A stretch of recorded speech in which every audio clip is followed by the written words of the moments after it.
Wira berbalik dan mendapati Lestari yang mengenakan mantel besar dan terlihat sangat cantik. Wira tak kuasa berkata, kamu sudah melihatnya berapa kali?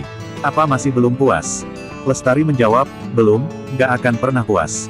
Kak Wira, bisakah kamu menemaniku sekali lagi? Ajak Lestari sambil memegang lengan Wira dan bergoyang tanpa henti. Jangan goyang lagi. Oke, aku takut padamu. Ucap Wira. Setelah memutar mata ke arah Lestari, dia segera melepaskan tangannya dari genggaman wanita itu dengan wajah yang sedikit memerah. Apakah Lestari tidak tahu bahwa dia sudah tumbuh dewasa? Bisa-bisanya dia masih merangkul dan memeluk orang seperti ini. Sekarang, Wulan tidak berada di sini. Wira juga menjaga etiket yang ketat dengan Dian. Sosok Wira yang makin kuat benar-benar tidak mampu menahan godaan semacam ini. Kak Wira memang yang terbaik. Puji Lestari yang tidak memperhatikan hal ini sama sekali.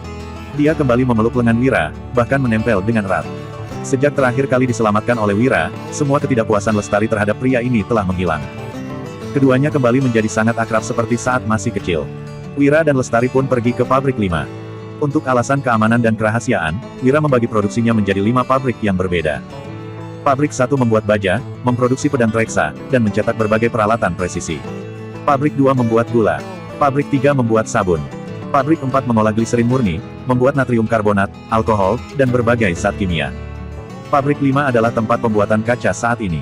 Kelima pabrik besar ini memiliki tim pengawal yang mengawasinya. Orang luar tidak akan diizinkan masuk, kecuali staf kerja. Tentu saja, dengan identitas Lestari, dia bebas untuk keluar dan masuk ke semua pabrik besar ini. Namun, demi menjaga disiplin yang telah ditetapkan oleh Wira, dia selalu mengajak Wira bersamanya setiap kali ingin mengunjungi pabrik-pabrik ini. Kak Wira, Nona Lestari. Di pintu masuk, ada 2 anggota tim pengawal yang menyapa mereka. Wira tersenyum dan mengangguk. Kemudian, anggota tim pengawal pun membukakan pintu agar mereka bisa masuk. Ketua tim kaca, Jimmy, juga menyapanya, Tuan sudah datang. Lebih dari 10 pekerja di sana juga tersenyum dan memberi salam kepada Wira dengan semangat tinggi. Gaji mereka sekitar 3.000 gabak per bulan, yang merupakan yang tertinggi di Dusun Darmadi. Banyak yang merasa sangat puas. Namun, Wira menjelaskan bahwa pekerjaan mereka ini akan nyaman dilakukan pada musim dingin dan sangat melelahkan di musim panas. Mereka tidak mempermasalahkannya dan merasa bahwa Wira sangat baik hati dan terlalu baik kepada mereka. Wira tampak tersenyum dan mengangguk seraya berkata, lanjutkan pekerjaan kalian. Aku hanya membawa Lestari untuk melihat apakah ada hal baru yang diproduksi. Lestari yang penasaran melihat ke dalam tungku besar. Setiap kali dia melihat kristal yang terbakar di dalamnya, warna transparan yang bersinar terlihat seperti sejumput emas.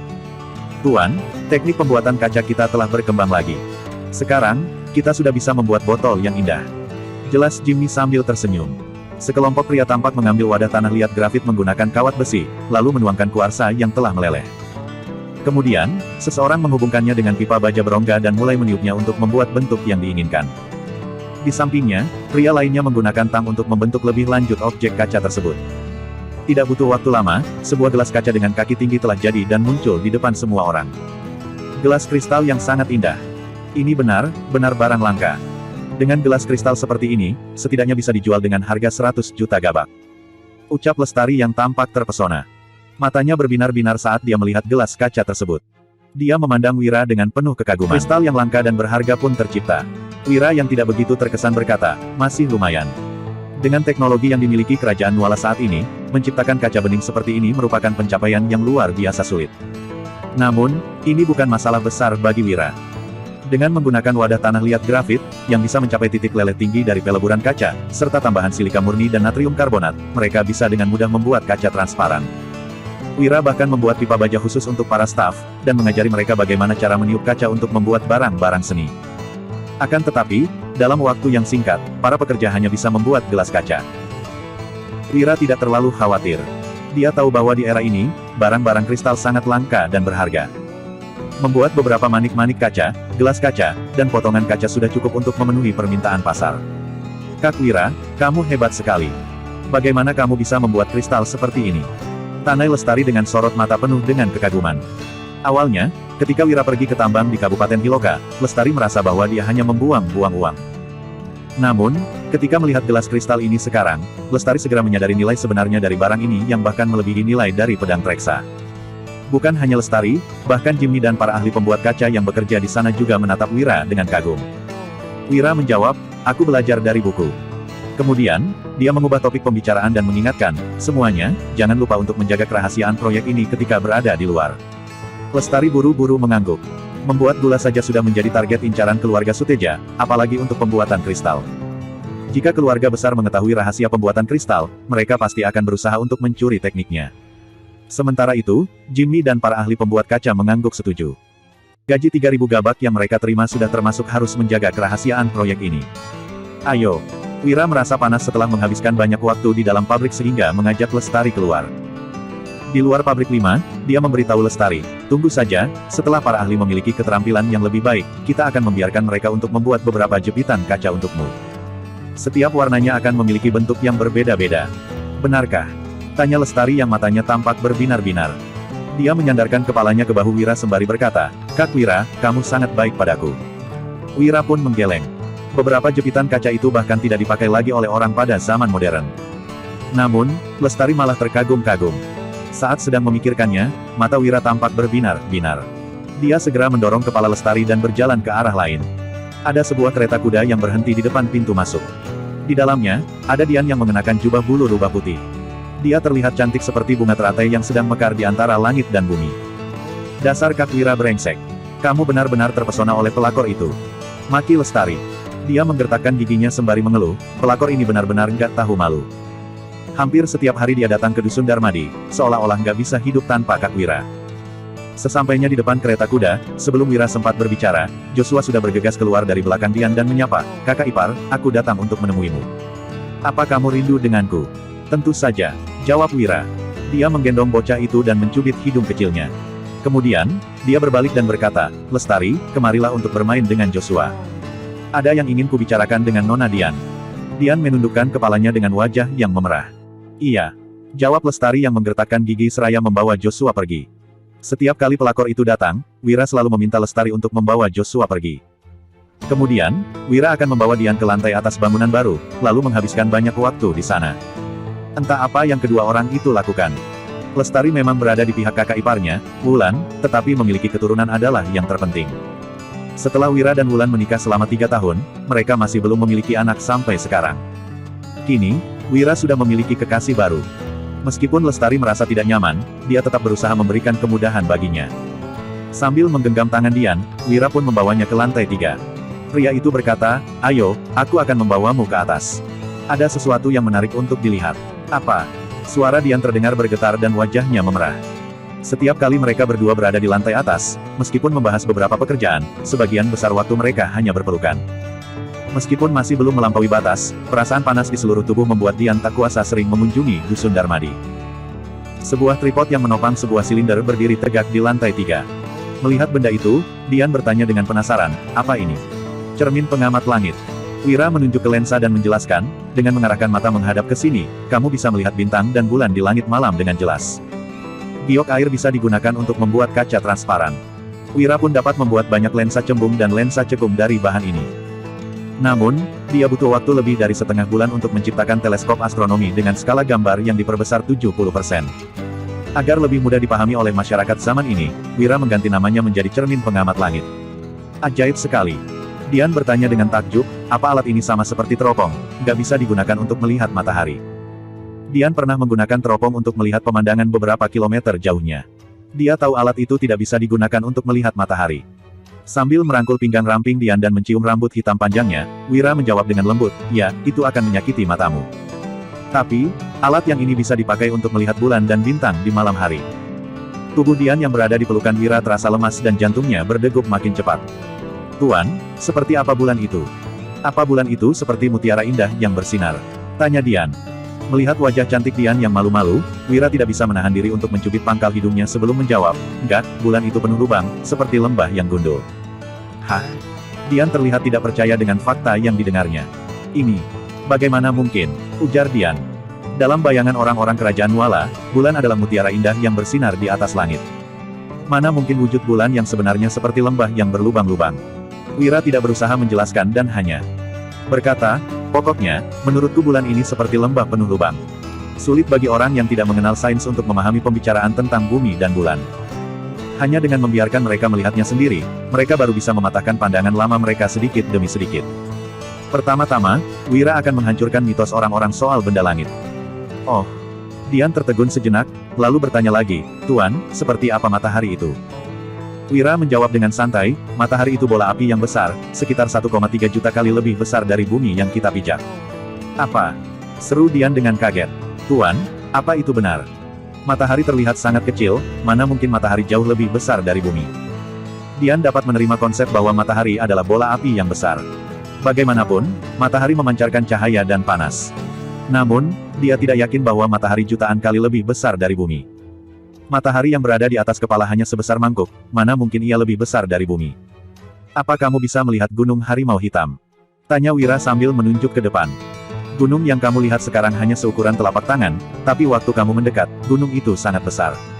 Coba kamu pikirkan alasannya. Dian tertegun sejenak, lalu berkata, itu karena jarak gunung harimau hitam terlalu jauh dari kita, jadi ukuran gunung yang kita lihat menjadi lebih kecil. Bisa juga dipahami seperti itu, ujar Wira. Wira tidak menjelaskan prinsip bagaimana sebuah objek ditangkap oleh mata dan hanya berkata, matahari sangat besar, tapi jaraknya terlalu jauh, jadi ukurannya terlihat sangat kecil di mata kita.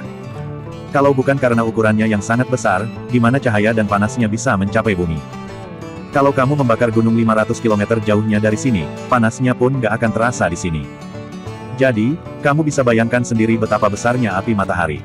Sepertinya itu masuk akal. Dian tertegun sejenak, lalu mengangguk. Mata indahnya menatap Wira dengan kagum saat dia berkata, Tuan, wawasanmu sangat luas. Kalau aku bisa mendapatkan hatimu, mati pun aku rela. Ekspresi memesona Dian membuat hati Wira tergoda. Dia lantas menarik wanita itu ke dalam pelukannya seraya berkata, Nona, apa kamu sedang menggodaku? Aku nggak bermaksud begitu, Tuan. Ujar Dian dengan napas memburu. Dian berusaha mengubah topik pembicaraan dengan berkata, belakangan ini, bisnis berjalan lancar. Sabun dan gula kristal sudah dijual di kota pusat pemerintahan Lokana. Pedagang dari kedua tempat ingin merundingkan bisnis agen dan berharap kita meningkatkan pasokan gula kristal. Sekarang sudah mendekati akhir tahun, gula kristal sedang banyak diminati. Sabun dan gula kristal sudah lama dijual di kota pusat pemerintahan Jagabu.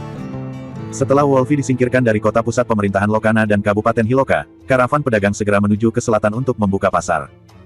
Harga sabun yang dijual grosir 10.000 per buah dan harga eceran 30.000 per buah sangat populer di kalangan keluarga kaya. Gula kristal dijual grosir seharga 30.000 dan eceran seharga 100.000. Gula kristal pun langsung ludes begitu sampai di pasaran. Menjelang akhir tahun, stok gula kristal yang populer sebagai hadiah juga makin menipis. Wira menarik napas dalam-dalam dan berusaha menekan gairahnya, lalu berkata, tanggung jawab atas bisnis sepenuhnya kuserahkan padamu. Aku percaya pada penilaianmu. Kalau kamu ingin meningkatkan produksi, langsung saja beritahu pihak pabrik. Wira tidak tertarik pada bisnis. Dengan adanya Dian, dia pun bisa menyerahkan tanggung jawab atas bisnis padanya. Sekarang, Wira sedang mencurahkan seluruh energinya untuk mengembangkan bakat orang-orang dan secara bertahap memulai era industri. 10 hari kemudian, Panglima Yuda dan timnya tiba di ibu kota. Orang-orang di seluruh kota langsung gempar. Sejak berdirinya Kerajaan Nuala, kerajaan ini telah diserang oleh bangsa-bangsa di utara dan menderita kekalahan untuk waktu yang lama.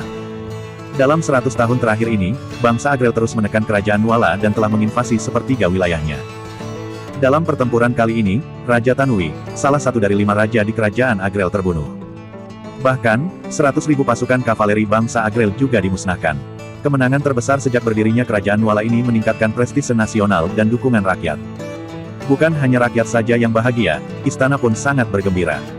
Dalam perjalanan pulang ke ibu kota kali ini, Yuda tidak hanya membawa jenazah Raja Tanui dan Pangeran Diandra yang menjadi tawanan, tetapi juga uang yang disita oleh Farhan dari aset keluarga Yumandi dan uang hasil menaklukkan orang kaya.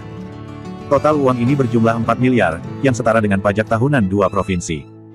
Hal ini sangat melegakan pihak kerajaan yang tak mampu membayar gaji di akhir tahun. Keesokan harinya, Raja Bakir memimpin ratusan pejabat sipil dan militer untuk membawa Pangeran Diandra dan jenazah Raja Tanui ke kuil leluhur kerajaan. Mereka mempersembahkan para tahanan guna menghibur arwah para leluhur sekaligus menyampaikan pencapaian dinasti ini pada mereka. Raja Bakir terlihat sangat bersemangat. Meskipun Yuda yang memenangkan pertempuran, dia adalah raja dinasti ini. Prestasi prajurit juga menjadi prestasinya. Keesokan harinya, di ruang kabinet, Suhendra sang menteri perang mengambil sepucuk surat dan membacanya dengan mata berbinar.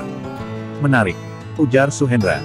Kemal sang penasihat kiri terkekeh dan berkata, Suhendra, ada hal menarik apa yang bisa membuat wajah dinginmu terlihat antusias begini? Coba lihat, ujar Suhendra.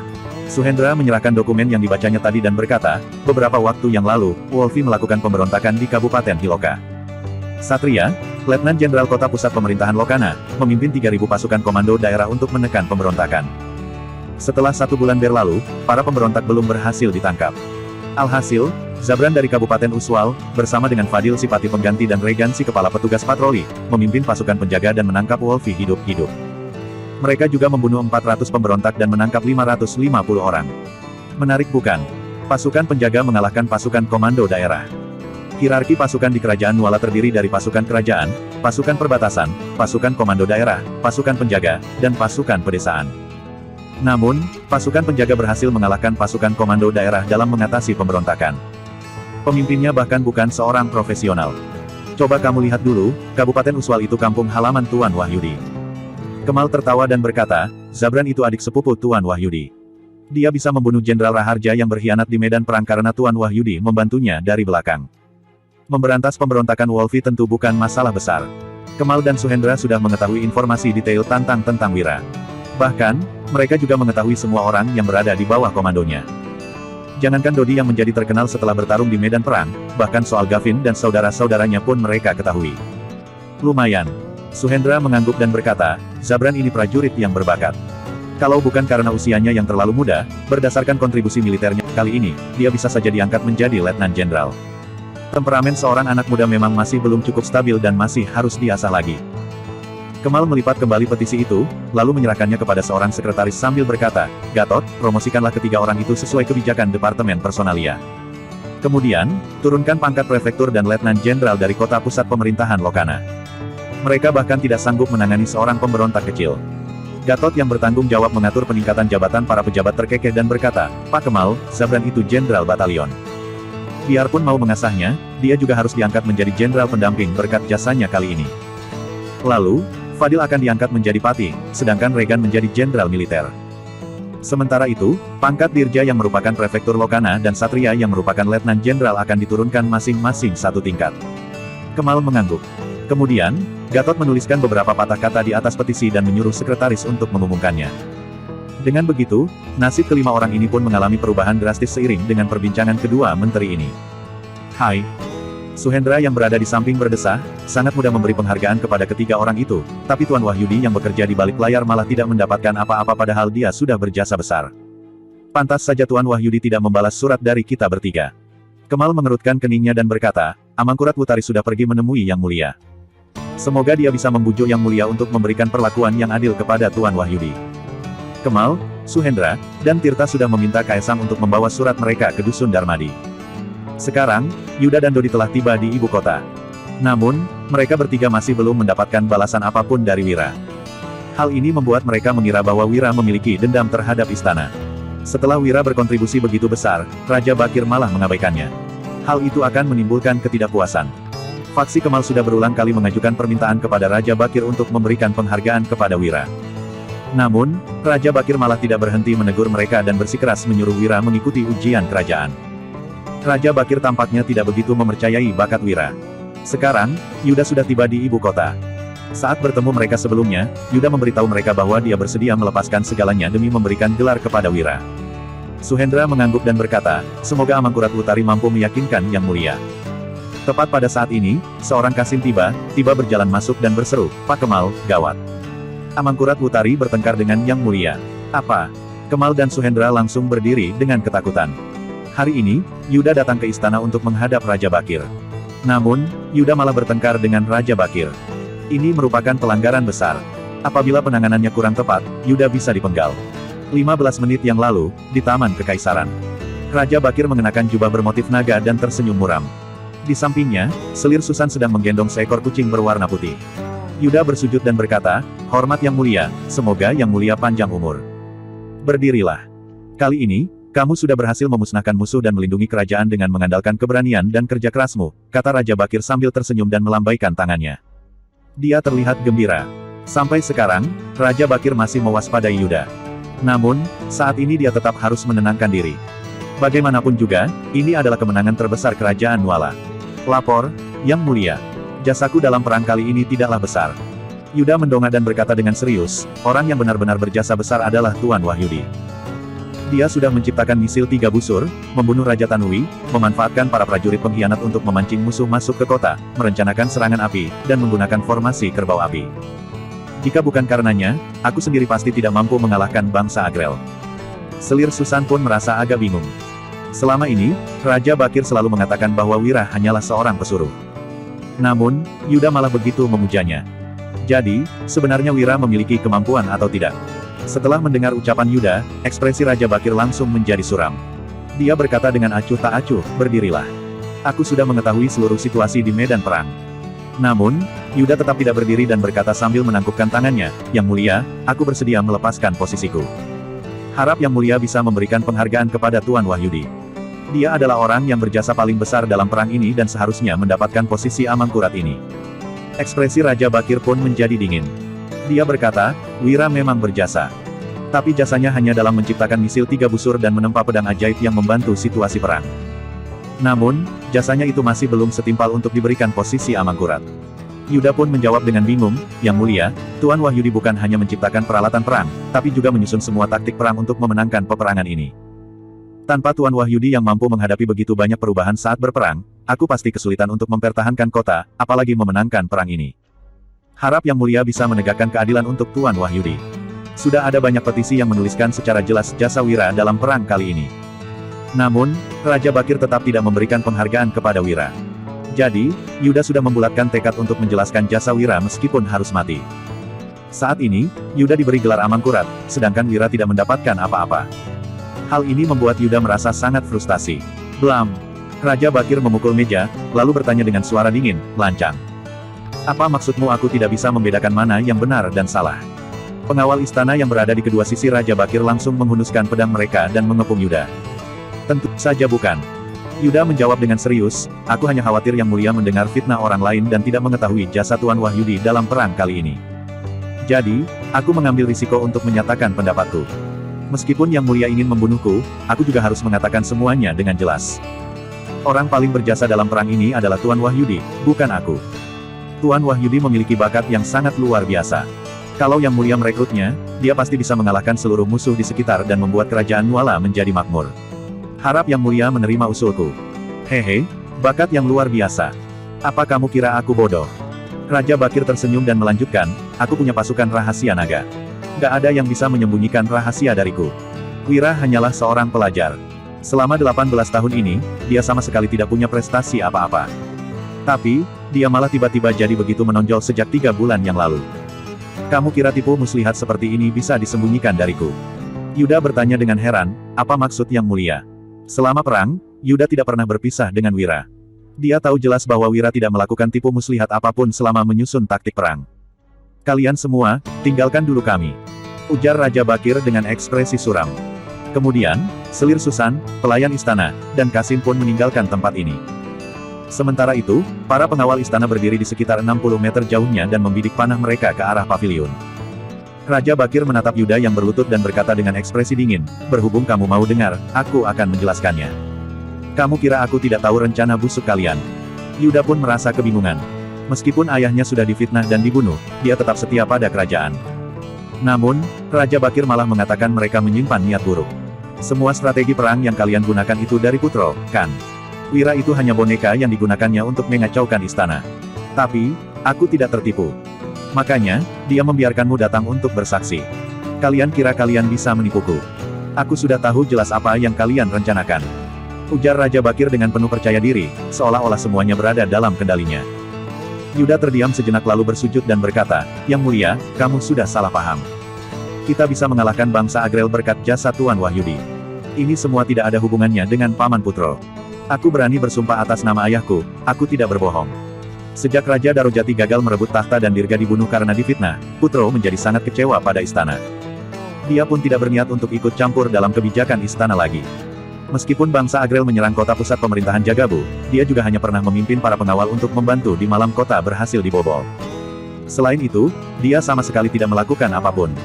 Yuda tidak mengerti kenapa Raja Bakir bisa berpikir sejauh itu dan melimpahkan semua jasa Wira kepada Putro. Raja Bakir mencibir, bersumpah atas nama ayahmu. Bukannya ayahmu itu juga pemberontak? Yang Mulia. Yuda merasa sangat marah dan mengepalkan tangannya erat sambil berkata, ayahku sudah meninggal.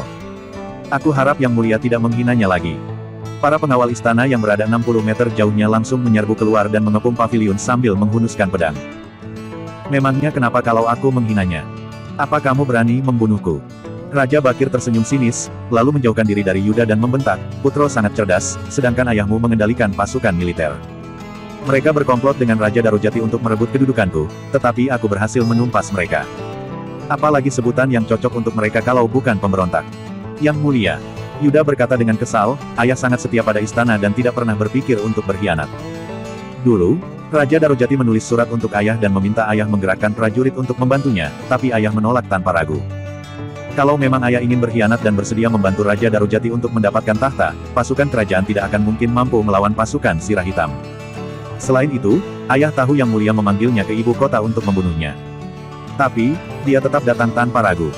Sebab, ayah tahu apabila Yang Mulia ingin membunuhnya, dia memang harus mati. Kalau ayah ingin berkhianat, orang yang akan menjabat menjadi raja adalah Raja Darujati, bukan Yang Mulia." "Lancang!"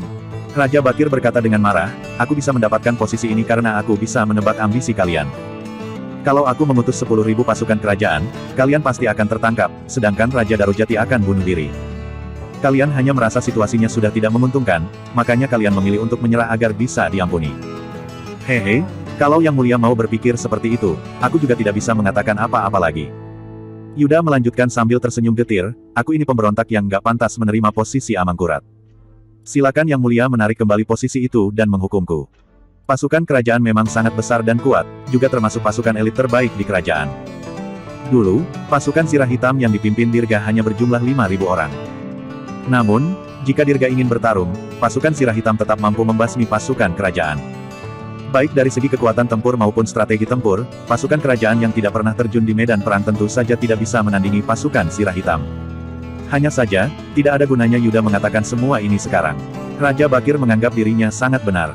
Tidak peduli apa yang Yuda ucapkan, di hati Raja Bakir, Yuda hanyalah seorang pemberontak seperti ayahnya. Pada saat ini, sedikit harapan yang dia taruh pada istana pun sirna lagi. Jika bisa, dia lebih bersedia untuk melepaskan jabatannya dan melewati hidup tenang bersama ibu dan adik-adiknya. "Beraninya kamu melawanku. Aku akan mengabulkan permintaanmu itu." Ekspresi Raja Bakir menjadi suram. Kemudian, dia memberi perintah, "Pengawal, berhubung Yuda berani melawan, buka jubahnya dan kurung dia di penjara." Para pengawal istana tertegun sejenak, lalu dengan cepat menahan Yuda dan mulai membuka jubahnya. Di sisi lain, selir Susan, pelayan istana, dan Kasim pun tercengang. "Berhenti." Kemal, Gatot, dan Suhendra bergegas mendekat. "Yang Mulia, jangan marah." Kemal berlutut, lalu berkata, "Amangkurat Wutari sudah berjasa besar dalam mempertahankan perbatasan. Selain itu, dia juga baru mempersembahkan tahanan ke kuil leluhur. Kalau Yang Mulia menghukumnya, apa yang akan dipikirkan para pejabat dan rakyat terhadap Yang Mulia? Harap Yang Mulia mempertimbangkannya lagi." Suhendra juga bersuara, "Saat ini, Amangkurat Wutari sudah memberikan jasa yang luar biasa besar. Apabila Yang Mulia menghukumnya, apa yang akan dipikirkan para prajurit di perbatasan? Siapa lagi yang akan bersedia melindungi kerajaan? Musuh kita di sekitar juga pasti akan memanfaatkan kesempatan ini untuk menyerang. Yang Mulia, Amangkurat Wutari hanya bertindak ceroboh untuk sesaat. Harap Yang Mulia maafkan kesalahannya." Gatot berdesah, "Meskipun kita sudah mengalahkan bangsa Agrel, mereka masih belum bertindak atau bernegosiasi dengan kita. Peperangan ini belum berakhir. Ada 5 raja di istana bangsa Agrel dan kekuatan 4 raja sisanya juga tidak kalah dari Raja Tanui. Selain itu, kekuatan pasukan kerajaan mereka juga tidak berkurang banyak. Kalau Yang Mulia menghukum Amangkurat Wutari, mereka pasti akan langsung menyerang untuk balas dendam." Raja Bakir menatap Yuda dengan kesal, tetapi sudah mulai tenang kembali. Apa yang dikatakan ketiga orang itu memang benar. Menghukum Yuda sekarang akan merugikan kerajaan. Tadi, Raja Bakir hanya merasa marah karena Yuda berani melawannya. Jika bukan karena para menterinya membantah dan Yuda masih bermanfaat, Raja Bakir pasti sudah memenggalnya dari dulu. Kemal melirik ekspresi Raja Bakir, lalu buru-buru menarik Yuda dan menegur, "Yuda, kenapa kamu menyinggung Yang Mulia? Cepat minta maaf padanya. Apa kamu nggak mau keluargamu melewati tahun baru dengan tenang?" Saat memikirkan ibunya yang sakit dan adik-adiknya yang masih kecil, Yuda pun menjadi sedih. Dia bersujud dengan hati yang dipenuhi rasa putus asa dan berkata, "Yang Mulia, maafkan aku karena sudah menyinggungmu. Tapi, aku benar-benar tidak pernah berpikir untuk mengkhianati Yang Mulia. Harap Yang Mulia bisa memaafkanku. Yang Mulia, maafkanlah dia." Kemal, Suhendra, dan Gatot menatap Raja Bakir dengan penuh harapan. "Aku tahu kamu berkata jujur karena memikirkan kerajaan ini. Aku akan memaafkanmu," kata Raja Bakir dengan ekspresi datar. Kemudian, dia berbalik untuk pergi sambil berkata, "Mengenai Wira, sampaikan perintahku. Dia tidak boleh mengikuti ujian kerajaan dan bekerja untuk istana. Aku juga tidak mau mendengar siapapun mengungkit tentangnya lagi. Apa? Kemal langsung terkejut dan buru-buru mengejar Raja Bakir sambil berseru, "Yang mulia! Yang mulia!" Namun, sebelum Kemal sempat menyusulnya, Raja Bakir melambaikan tangannya dan pengawal istana pun mengadang Kemal. Dalam sekejap, ketiga orang itu saling memandang sebelum menatap ke arah Yuda dengan ekspresi bingung. "Aku yang sudah mencelakai Tuan Wahyudi. Kalau aku nggak buat Yang Mulia marah, dia nggak akan menghancurkan masa depan Tuan Wahyudi. Tuan Wahyudi sudah membantuku meraih prestasi yang begitu tinggi, tapi aku malah menghancurkan masa depannya.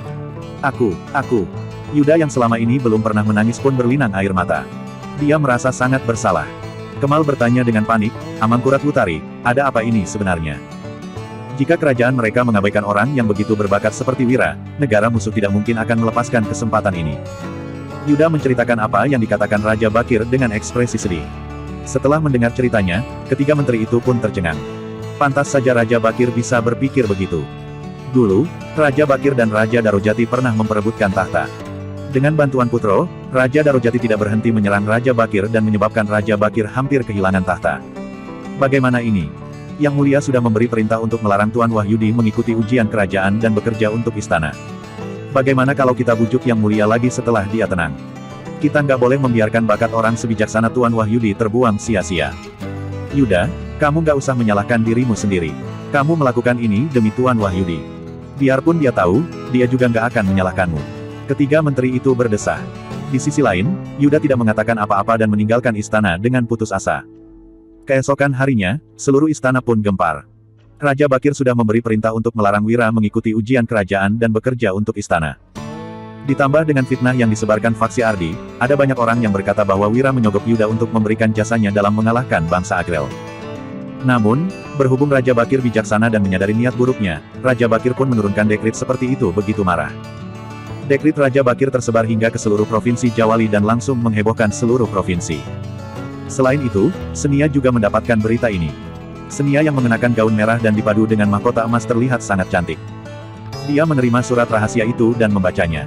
Setelah itu, dia langsung berseru gembira, kerajaan Nuala akan segera hancur. Seorang anak kecil yang mengenakan jubah bermotif naga bertanya dengan heran, "Ibu, ada apa?" "Ada berita baik, Otto."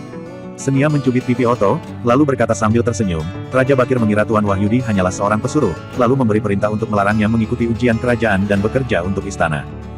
Berhubung Tuan Wahyudi nggak akan membantu Raja Bakir, kerajaan Agrel nggak usah khawatir lagi." Oh. Raja yang masih kecil itu terlihat bingung. Duk.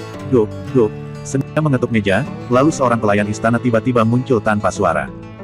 Senia bertanya dengan penuh wibawa, "Apa sudah ada kabar dari pasukan Elang Hitam di Provinsi Jawali?" "Lapor, Ibu Suri. Mata-mata kita pernah menawarkan giokmu kepada Tuan Wahyudi, tapi dia tidak menerimanya." Pelayan itu berlutut sambil melapor, "Untungnya, mata-mata kita menyadari bahwa dia sangat hidung belang. Elang Putih sudah menyiapkan jebakan di Provinsi Jawali. Akhir tahun ini, Tuan Wahyudi akan ke sana." Hidung belang. Senia memberi perintah sambil tersenyum, "Baguslah kalau begitu. Perintahkan kepada Elang Putih, pokoknya dia harus meyakinkan Tuan Wahyudi untuk bergabung dengan kerajaan Agrel dengan cara apapun." "Baik." Pelayan wanita itu pun segera pergi. Senia tersenyum dan bergumam, "Tuan Wahyudi, kalau kamu bersedia bergabung dengan kerajaan Agrel dan membantu Otto menguasai dunia, aku akan memberikanmu seluruh wanita cantik di dunia ini." Di kediaman keluarga Barus di kota Provinsi Jawali, Farel mengibaskan kipasnya sambil berkata, "Ternyata memang nggak ada dinasti yang mampu bertahan hingga 300 tahun. Kerajaan Nuala akan segera berakhir. Tapi, memang sudah saatnya untuk pergantian dinasti." Gadis berpakaian ungu mendengus, "Kalau begitu, selamat ya. Kamu sudah selangkah lebih dekat lagi dengan ambisimu."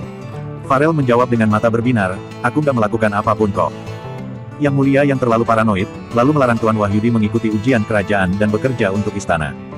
Selain itu, dia juga mengekang Panglima Yuda. Dia yang menyia-nyiakan bakat dua orang terbaik di kerajaan ini. Malah aneh kalau dia bisa terus mempertahankan posisinya. Gadis berpakaian ungu berkata sambil mengerutkan kening, "Karena terlalu paranoid, dia baru membuat keputusan yang begitu buruk. Kenapa kamu nggak terlihat senang?" Farel menekan dagu gadis berpakaian ungu dan melanjutkan, "Kalau pergantian dinasti terjadi, bukankah dendam ayah dan adikmu akan terbalaskan, Putri Belani?" "Dendam ayah dan adikku memang akan terbalaskan, tapi warisan leluhur keluarga Larasati juga akan berakhir," jawab gadis berpakaian ungu itu sambil memejamkan matanya. Ekspresinya terlihat menderita. "Di dunia ini, mana ada yang sempurna. Raja Bakir itu pemimpin kerajaan ini. Kalau mau membalaskan dendam ayahmu, kamu hanya bisa berharap ada pergantian dinasti atau merebut tahtanya. Farel memeluk gadis berpakaian ungu itu dan berbisik, Belani, di keluarga kerajaan, wanita itu hanyalah alat perkawinan. Kerajaan Nuala nggak ada hubungannya sama kamu kok. Kamu nggak usah cemberut. Jika ada pejabat istana yang mendengar ucapan ini, mereka pasti akan terkejut. Belani Larasati adalah putri sulung Raja Darujati. Dia memiliki keterampilan bela diri yang tinggi dan paras yang sangat cantik. Oleh karena itu, dia mendapatkan kasih sayang raja sebelumnya dan dinobatkan sebagai putri kerajaan. Saat Raja Bakir naik tahta 5 tahun yang lalu, Raja Darujati pun memberontak. Oleh karena itu, gelar Belani juga dicabut. Selain itu, dia juga dijebloskan ke penjara dan akhirnya dipenggal di sebuah pasar sayur. Namun, dia malah masih hidup dan muncul di tempat ini. Terima kasih sudah mengambil risiko yang begitu besar untuk menyelamatkanku dulu. Sekarang, aku jadi punya kesempatan untuk balas dendam. Belani berdesah, nggak peduli apapun rencanamu, aku akan memberimu dukungan penuh. Bagus. Farel terkekeh, lalu berkata, kamu bisa membantuku dengan menggoda Wira supaya dia setuju untuk bergabung dengan keluarga Barus. Kamu.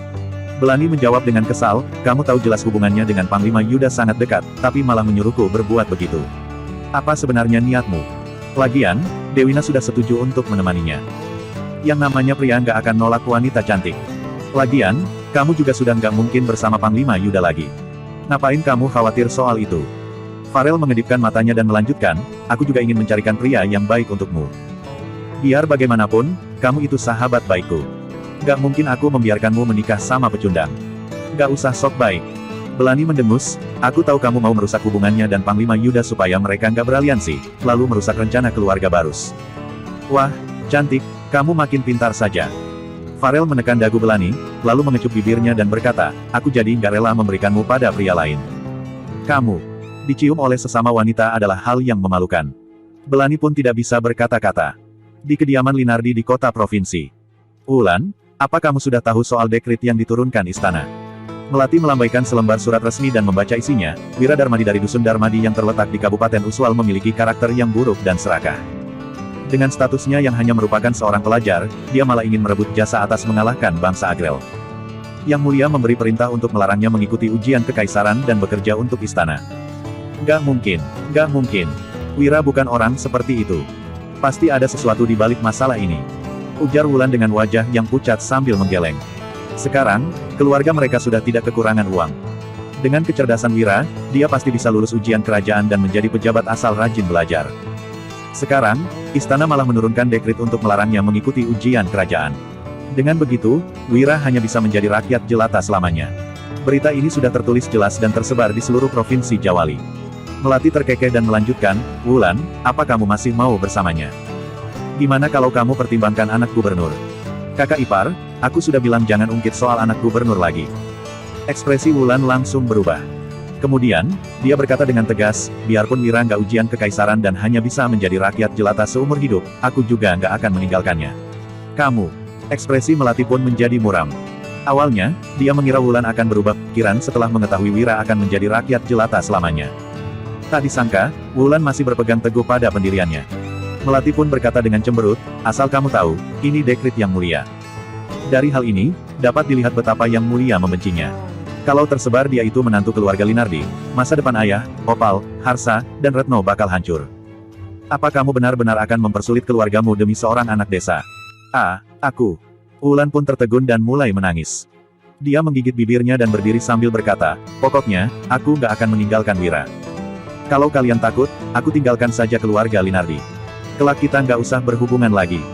Dengan begitu, masa depan ayah, Kak Opal, Kak Harsa, dan Retno akan baik-baik saja. Wulan, apa-apaan kamu? Kalau kamu pergi begitu saja, gimana aku mempertanggungjawabkannya pada kakakmu?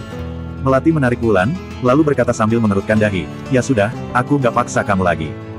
Kamu tinggal saja di sini. Wulan bergumam dengan terisak, Wira. Melati berjalan ke ruang tamu dan bertemu dengan Opal. Kemudian, Opal pun bertanya, gimana pendapat Wulan? Memangnya kamu nggak tahu seberapa keras kepalanya adikmu itu? Melati menjulingkan matanya pada Opal, lalu melanjutkan, dia lebih rela memutuskan hubungan dengan kita daripada meninggalkan anak desa itu. Barusan, dia juga berpikiran untuk langsung pindah keluar. Hai. Opal berdesah, Wulan memang sudah terbiasa dimanjakan sejak kecil. Sekarang, kita juga nggak tega memaksanya. Tapi, Yang Mulia begitu membenci Wira. Kalau Yang Mulia tahu dia punya hubungan sama keluarga Linardi, ayah mungkin akan kehilangan jabatannya. Kamu memang gak berguna. Masa menghadapi seorang gadis saja nggak bisa? Melati mendengus, sebenarnya, gampang kok. Opal bertanya dengan bersemangat, kamu punya caranya. Cepat bilang. Melati tersenyum licik, lalu berkata, kita bisa melakukan ini. Di pengadilan daerah Kabupaten Uswal. Ini. Fadil yang baru diangkat menjadi patih memegang surat dari istana dengan terkejut. Dikatakan bahwa Wira ingin merebut jasa dalam mengalahkan bangsa Agrel sehingga membuat Raja Bakir marah. Oleh karena itu, dia pun dilarang mengikuti ujian kerajaan dan bekerja untuk istana. Namun, saat Yuda datang waktu itu, dia terlihat sangat menghormati Wira. Fadil menyaksikan hal ini sendiri, bukan mendengar kabar dari orang lain. Namun, pihak istana malah memberikan hadiah seperti ini. Tidak peduli apakah Wira benar-benar berjasa atau tidak, Raja Bakir sepertinya sangat membenci Wira. Berhubung Raja Bakir sudah menunjukkan sikap seperti itu, sikap pengadilan daerah terhadap Wira juga harus berubah. Fadil mengetuk-ngetuk meja, lalu berseru, pengawal, suruh Pak Regan kemari. Tidak lama kemudian, Regan yang baru diangkat menjadi jenderal militer pun berkata dengan hormat, Pak Fadil mau kasih perintah apa? Fadil bertanya tanpa ekspresi, Pak Regan, kamu seharusnya sudah baca surat yang dikirim istana, kan? Regan mengangguk dan menjawab, sudah, yang mengenai Tuan Wahyudi, kan? Benar. Sekarang, kamu seharusnya tahu jelas bagaimana sikap istana, kan? Fadil mendengus, dengan begitu, sikap kita terhadapnya juga sudah harus berubah. Regan bertanya dengan heran, Pak Fadil, berubah bagaimana maksudmu? Gak usah terlalu drastis. Intinya, kita harus menjalankan semuanya sesuai peraturan. Fadil berkata dengan suara dingin, kabupaten ini seharusnya punya 3 keluarga kaya. Sekarang, dia sudah melenyapkan 2 dari 3 keluarga kaya itu dan meraup kekayaan mereka. Dia juga lagi bangun rumah besar di dusun. Coba kamu bawa petugas patroli dan pegawai pajak untuk hitung ulang kekayaannya. Habis itu, tetapkan ulang pajaknya. Apa? Mendengar permintaan ini, Regan langsung mengejek, Pak Fadil, apa kamu sudah lupa bagaimana kamu bisa mendapatkan posisimu ini? Fadil pun mengancam dengan dingin, Pak Regan, apa kamu berani membantah perintah atasanmu? Benar. Aku juga mau kasih tahu kamu, kalau kamu mau cari mati, jangan seret aku bersamamu. Sialan. Baru senang beberapa hari, kamu sudah lupa soal kejadian di Kabupaten Hiloka. Dengus Regan. Kabupaten Hiloka.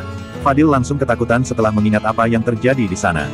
Wolfi dari Kabupaten Hiloka sudah berani memberontak dengan memenggal kepala patih kabupaten itu. Wira yang bisa menghabisi Wolfi tentu saja memiliki kemampuan yang jauh lebih hebat. Dengan pengaruh Wira saat ini, dia bisa menyerang pengadilan daerah dengan mudah. Percaya nggak kalau kamu mau cari masalah dengan Tuan Wahyudi, nggak ada seorang pun orang dari pengadilan daerah yang akan mendengar perintahmu. Regan mencibir, coba pikir yang baik. Yang Mulia begitu membenci Tuan Wira.